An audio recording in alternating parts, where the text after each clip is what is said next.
그럼 8억 중반대의 아파트의 70%가 딱 6억이거든요. 시중에 풀린 돈은 계속 늘어나고 있는 그런 시점이기 때문에 그 자금들이 이제 부동산으로 쏠리는 건 당연하고요. 그래서 요 시장이 상승되지 않을까. 두 번째는 지방 같은 경우는 주택담보대출 6억 상한선이 적용되지 않습니다. 이 지방 부동산 쪽으로 돈이 흘러갈 길이 여전히 열려 있다. 그럼 세 번째로는 이 넘치는 유동성이 이제 주택으로 못 가는 돈들이 으로 쏠림이. 여러분, 정부의 부동산 대출 규제 방안이 발표되었는데 내용이 예상보다 아주 강력했습니다. 이런 강력한 대출 규제가 시장에 어떤 파장을 일으킬지 이야기해 보겠습니다. 이 대출 규제가 앞으로 부동산 시장의 방향성을 분명히 예고해 주었기 때문에 돈줄이 막혀 내 집 마련과 투자, 이제 정말 어려워지는 걸까요? 부동산 투자자와 실수요자라면 절대 놓쳐선 안 될 이야기, 지금 바로 시작하겠습니다. 6월 27일 날 정부에서 이렇게 보도자료가 나왔는데요. 수도권 중심의 가계부채 관리 강화 방안이라는 보도자료가 나왔습니다. 6월 28일부터 주택담보대출의 한도를 6억 원으로 제한한다. 그 다음에 주택 구입 시 무조건 전입 의무를 부과하겠다. 생애 최초 주택 구입 목적 주택담보대출도 규제를 강화하겠다. 이런 방안이 발표가 되었는데요. 이걸 제가 이 보도자료를 중심으로 해서 하나씩 그 내용들을 좀 살펴보도록 하겠습니다. 첫 번째, 여기서 딱 명확하게 얘기를 해줘요. 그러면 이 대출 규제를 하는 이유가 뭐냐, 목적이 뭐냐, 세 가지를 딱 언급을 했거든요. 첫 번째는 이 다주택자의 주담대 관리 수준을 강화하겠다. 예를 들어서 이 대출을 활용한 주택 추가 구입은 금지하겠다. 즉 다주택자는 더 이상 대출 받아서 집 살 생각하지 마세요 라는 내용이고요. 그 다음에 두 번째, 실거주 목적이 아닌 대출을 제한하겠다 라는 내용입니다. 즉 대출을 받아 주택을 구입한 차주는 6개월 내에 무조건 전입 의무가 발생하고 갭투자 목적의 조건부 전세 대출도 금지하겠다는 내용입니다. 그리고 세 번째로는 주담대 6억 원 예신 한도를 두어 주택 구입 시 과도한 대출에 의존하는 것을 제한하겠다 라는 목적을 가지고 진행되었습니다. 제가 이 내용들을 하나씩 다 꼼꼼히 읽어보고 정리를 해보니 총 9가지의 굵직한 대책들이 나왔고요. 저와 함께 어떤 내용인지 정확한 워딩을 보면서 살펴보고, 그 다음에 이 대책에서 미비한 상황이 뭔지, 이 대책으로 인해서 향후 어떤 부동산 시장이 펼쳐질지에 대해서 한번 이야기 나눠보는 시간을 갖도록 하겠습니다. 먼저 첫 번째로는요, 제일 이제 센 것 중에 하나예요. 바로 주택담보대출 최대 한도를 6억 원으로 제한했다는 내용입니다. 이 수도권과 규제지역 내라고 지금 되어 있는데요. 현재 규제지역은 강남구, 서초구, 송파구, 그 다음에 용산구가 되고, 지금 언론 기사에 따르면은 7월 달에 규제지역을 확대한다고 되어 있는데, 그 한강 벨트인 마포구, 성동구, 그다음에 동작구, 그다음에 경기도 쪽에는 경기도 과천, 그다음에 분당 규제지역이 확대될 거라는 얘기가 현재는 나오고는 있습니다. 보시면은 주담대 최대 한도가 현재는 총액 한도가 없습니다. 즉 30억짜리 아파트를 살 때 차주의 상한 능력에 따라서 30억짜리 아파트를 20억 대출을 내고 자기 돈 10억 가지고 살 수 있는, 현재 그렇게 총액 한도가 없었는데 이제 무조건 6억 원 이내로 다 제한을 걸겠다는 내용입니다. 시행시기는 바로 6월 28일부터입니다. 6월 28일 토요일 날 지금 일면 기사가 요거부터 나왔어요. 오늘부터 당장 주담대 6억 이상 못 빌린다. 가장 워딩을 굉장히 잘 뽑았길래 제가 요거를 집어넣어 봤고요. 두 번째로 이 다주택자 추가 대출을 막겠다는 내용입니다. 이것도 이제 수도권과 규제지역 내에 한해서 추가 대출을 막겠다는 건데요. 현행과 이제 개선 방안, 지금 바뀌었는 방안을 비교해서 보면요. 현재 2주택자 이상이거나 현재 1주택자 중에 추가로 아파트를 매입하려는 경우 더 이상 대출은 10원도 내주지 않겠다라는 대출 규제입니다. 처분 조건부 1주택자 같은 경우에는 현재 집이 있는데 추가로 집을 하나 매입을 하고 기존에 있던 집은 팔겠다 라는 그런 분 같은 경우에는 현행과 똑같이 비규제지역 LTV 70%, 규제지역 LTV 50% 만큼 대출이 나온다. 즉 예를 들어서 5억짜리 집이면 비규제지역 같은 경우는 3억 5천까지, 규제지역 같은 경우는 2억 5천 정도 대출이 나온다. 이렇게 보시면 되는데, 다만 처분 조건부 1주택자의 경우에는 6개월 이내에 기존에 있는 주택을 처분을 해야 한다. 이런 조건이 붙었습니다. 기존에는 2년 내에 기존 주택을 처분 약정하면 됐었는데 이 2년이 6개월로 굉장히 기간이 좁혀졌다, 줄어들었다, 이렇게 보시면 되고요. 만약에 이걸 지키지 못했을 시에는 대출금을 즉시 회수하고 향후 3년간 주택대출을 제한하겠다라는 내용도 있습니다. 강력하죠. 그러니까 지금 내 집에 있는 사람 같은 경우는 추가로 그냥 집 구매하지 말라, 돈 안 빌려주겠다 라는 정부의 아주 강력한 대출 규제 의지가 느껴지는 그런 내용 중에 하나입니다. 이것도. 세 번째는요, 생애 최초 주택 구입 목적의 주담대에 LTV를 강화하겠다. 이것도 이제 수도권과 규제지역 내에만 지금 해당이 되는데, 현행은 어떻게 됐냐면 생애 최초 처음으로 주택을 구매하시는 분 같은 경우에는 5억짜리 아파트라면 80%니까 4억까지는 대출이 나왔었어요. 그런데 이제 수도권 규제지역 같은 경우에는 LTV 70%로 줄어들고 플러스 전입 의무가 부과됩니다. 6개월 이내에 무조건 그 집에 들어가서 실거주를 해야 된다 라는 내용이에요. 다만 지방 같은 경우는 현행과 동일합니다. 즉 LTV 80% 그대로 다 받을 수 있고요. 플러스 전입할 의무조차도 없습니다. 그러니까 지금 수도권에만 아주 집중적으로 이런 대출 규제, 그 다음에 조건들이 강화된 그런 상태고요. 네 번째도 이제 대출을 축소하겠다는 내용 중에 하나인데요. 바로 이제 정책 대출을 축소하겠다는 내용입니다. 보시면은 이제 디딤돌 대출 구입했을 때, 그 다음에 버팀목 대출 전세를 했을 때, 전체적으로 현행 대비 개선된 내용 자체가 대략 약 한 20%는 그 한도를, 대출 한도를 줄이겠다는 내용들이 지금 포함됐고요. 다섯 번째 같은 경우는 6개월 이내 전입 의무가 발생했다는 점인데요. 요거는 수도권과 규제지역 내에만 해당하는 내용이고요. 지방의 경우에는 전입 의무가 여전히 없습니다. 즉 수도권 지역만 지금 집값이 굉장히 가파르게 상승하고 있는 수도권 규제지역 중심으로만 이 전입 의무를 넣으면서 실거주 아니면은 대출 받아서 집 살 생각을 하지 마세요 라는 정부의 의지를 볼 수 있습니다. 그 다음에 여섯 번째를 보시면 이 또한 이제 전세대출 보증 비율도 강화를 해서요. 수도권 규제지역 내 같은 경우는 현행은 전세대출 보증 비율을 전 지역의 90%까지 보증을 해주는데 이제 수도권 규제지역 같은 경우는 80%, 10% 축소를 했고요.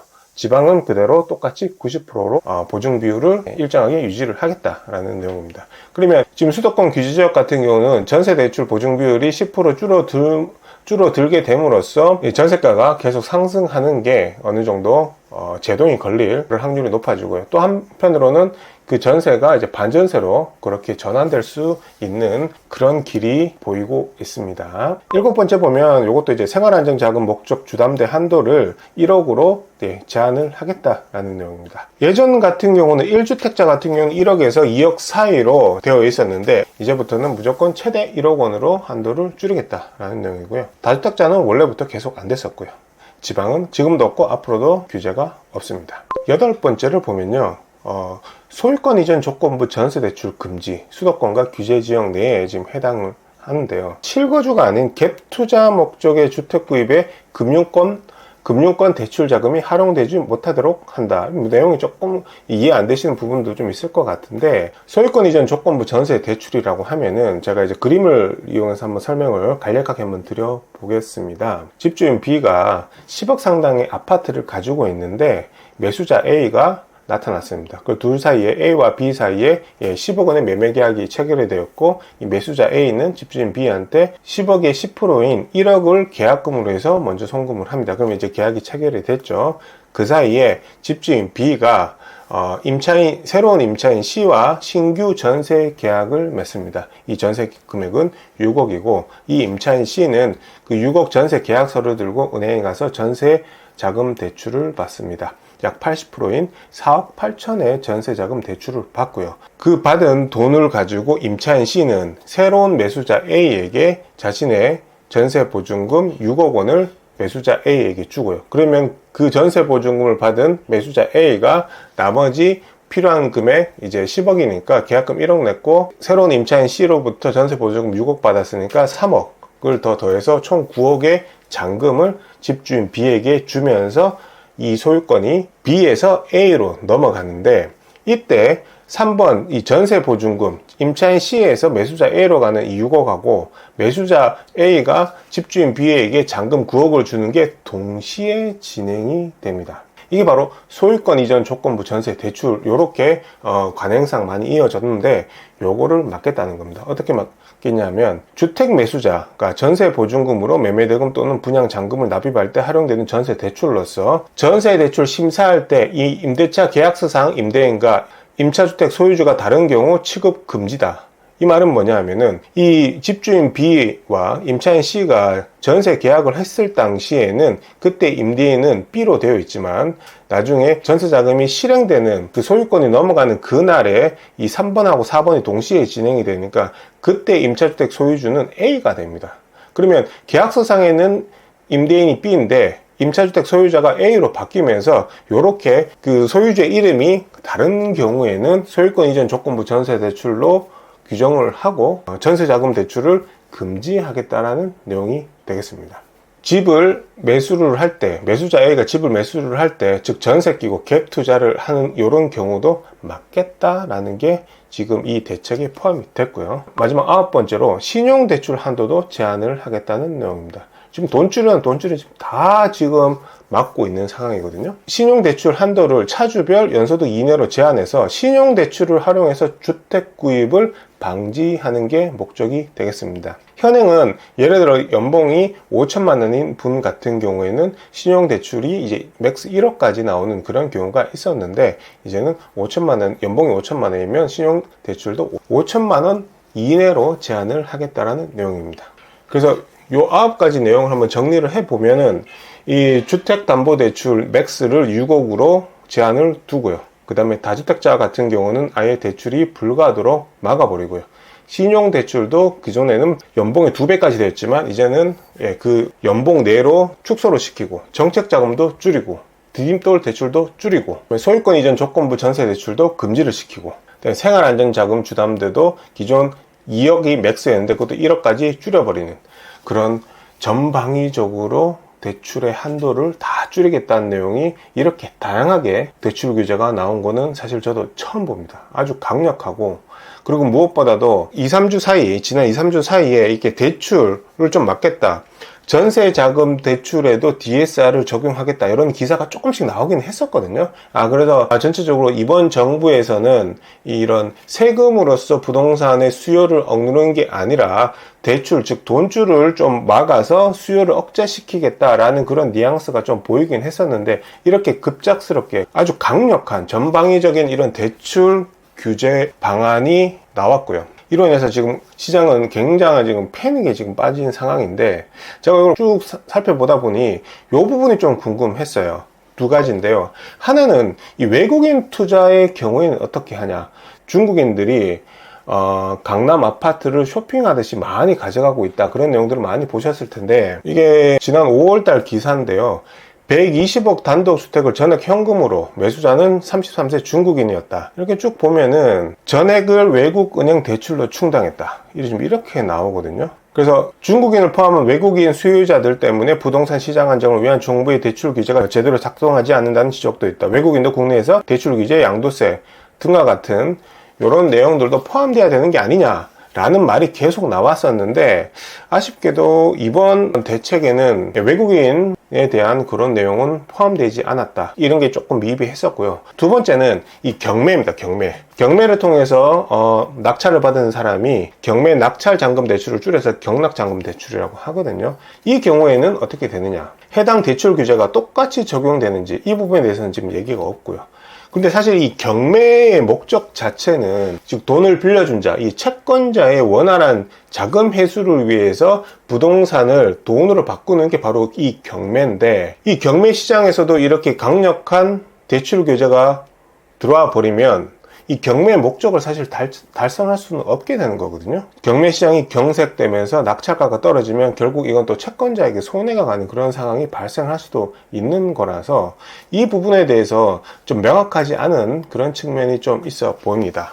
그 다음에 경매 관련해서 한 가지 더가 있는데 수도권 규제지역 내 주택을 경매로 매입했을 때 또는 공매로 매입했을 때 마찬가지입니다. 전입 의무가 발생하는지 이 부분이 저는 의문점이 좀 들었거든요. 제가 그 보도자료를 다 읽어봤는데 이 부분에 대해서는 어떤 언급도 없었어요. 지금 현 시점은 강남 3구랑 용산구의 아파트를 경매랑 공매로 취득했을 경우 전입 의무가 없습니다. 그로 인해서 요즘에 그 강남 3구나 용산구의 아파트의 경매, 공매, 낙찰률이 굉장히 지금 높아진 상황입니다. 지금 이번 대출 규제에 보면은 주택담보대출을 받게 되면 6개월 이내에 전입 의무가 발생한다라고 되어 있는데, 그러면 경매, 공매에서는 이 사항이 그대로 똑같이 적용이 되는지, 아니면 토지거래 허가제처럼 경매, 공매는 예외로 해서 전입 의무 없고 갭 투자가 가능한지, 이 부분에 대해서 추가적인 설명이 필요하다라는 생각이 들고요.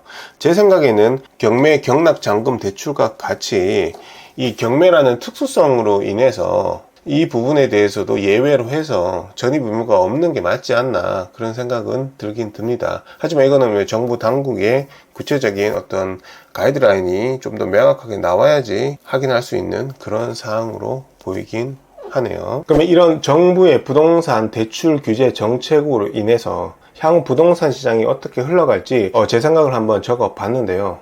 첫 번째는 이 주담대의 한도가 맥스 6억으로 제한이 걸리게 되면서, 또 하나 수도권과 규제지역은 LTV가 70%로 적용이 되는데, 이 경우에는 주담대 한도 6억에 대해서 생각해 봤을 때, 그럼 8억 중반대의 아파트의 70%가 딱 6억이거든요. 그러면 이 8억 중반대 아파트 같은 경우는 이번 주담대 한도 6억에 대한 이 규제가 영향을 받지 않는 금액대이긴 합니다. 그래서 이 시장이 활성화되면서 서울의 노도강, 즉 노원구, 도봉구, 강북구, 그 다음에 금강구, 금천구, 관악구, 구로구, 이쪽에 아파트들이 요 금액대에 좀 많이 포진되어 있기 때문에 이 시장이 좀 많이 활성화되지 않을까, 이렇게 판단이 됩니다. 왜냐하면 현재 지금 금리는 계속 떨어질 걸로 예상이 되고, 그 다음에 시중에 풀린 돈은 계속 늘어나고 있는 그런 시점이기 때문에 화폐의 가치가 떨어지면서 그 자금들이 이제 부동산으로 쏠리는 건 당연하고요. 그래서 요 노도강, 금강구 시장이 좀 더 활성화되고 상승되지 않을까, 그렇게 좀 예측이 되고요. 두 번째는 지방 부동산이 살아날 걸로 보입니다. 지금 그 9가지 규제 대책의 좀 공통점들을 쭉 보면은, 지방 같은 경우는 주택담보대출 6억 상한선이 적용되지 않습니다. 그 다음에 LTV 70%, 생애 최초 80%는 현행 그대로 유지가 됩니다. 그리고 지방부동산 같은 경우는 매입에도 전입 의무가 없습니다. 수도권과 규제지역은 6개월 이내에 무조건 전입을 해야 되거든요. 근데 지방부동산은 그 의무가 없습니다. 그리고 전세 보증 비율도 90% 현행 그대로 유지됩니다. 수도권과 규제지역은 80%로 줄었죠. 그래서 이 지방 쪽은 대출 규제를 수도권에 비해서는 거의 하지 않았다. 많이 그래도 통로를 많이 열어줬다. 이 지방 부동산 쪽으로 돈이 흘러갈 길이 여전히 열려있다. 이렇게 보이고요. 그럼 세 번째로는 주택시장에 대한 대출 규제가 이번에 확 들어왔고, 대신에 비주거용 부동산에 대한 대출 규제는 언급이 한마디도 없습니다. 즉 비주거용 부동산의 대표격인 상가나 그 다음에 사업용 오피스텔, 그 다음에 토지 등에 대해서는 이런 대출 규제가 전혀 적용되지 않기 때문에 이 넘치는 유동성이 결국은 일부는 당연히 주식으로 가겠지만 나머지는 부동산에도 흐르는 돈들은 이제 주택으로 못 가는 돈들이 소외받았던 이 비주거용 부동산 시장으로 쏠림이 있을 거란 예상이 됩니다. 위에서 나온 정부의 대출 규제 사항들을 다시 하나씩 정리해서 말씀드릴게요. 주택담보대출의 한도가, 현행은 한도가 없었는데 이제 6억 원 이상은 더 이상 대출을 받을 수가 없다는 그런 뜻이 되겠습니다. 그리고 주택담보대출을 받았을 때는 전입 의무가 발생합니다. 현재는 강남 3구랑 용산구에 아파트를 매입한 경우, 주택을 매입한 경우에만 전입 의무가 있었는데, 근데 6월 28일부터 주택담보대출을 받은 무주택자가 주택을 매입할 시에는 6개월 이내에 무조건 전입을 해야 됩니다. 전세 끼고 해당 아파트를 살 수가 없다는 겁니다. 다주택자 같은 경우 6월 28일부터는 대출이 빵원 아예 나오지 않는다. 주담대 만기 또한 30년으로 줄어들고요. 전세 대출도 소유권 이전 조건부 전세 대출도 금지시키고요. 신용대출 한도도 연소득 이내로 축소가 됩니다. 네, 지금 예상치 못하게 정부에서 강력한 대출 규제 방안이 나왔고요. 그리고 7월 중으로 부동산 공급 대책을 발표한다는 내용이 하나 있고, 그 다음에 규제 지역 확대에 대한 대책도 7월에 나온다고 언급되고 있습니다. 이런 다양한 정보들을 제가 잘 정리를 해서 여러분들께 돈 되는 정보를 신속히 전달해 드리도록 하겠습니다. 감사합니다.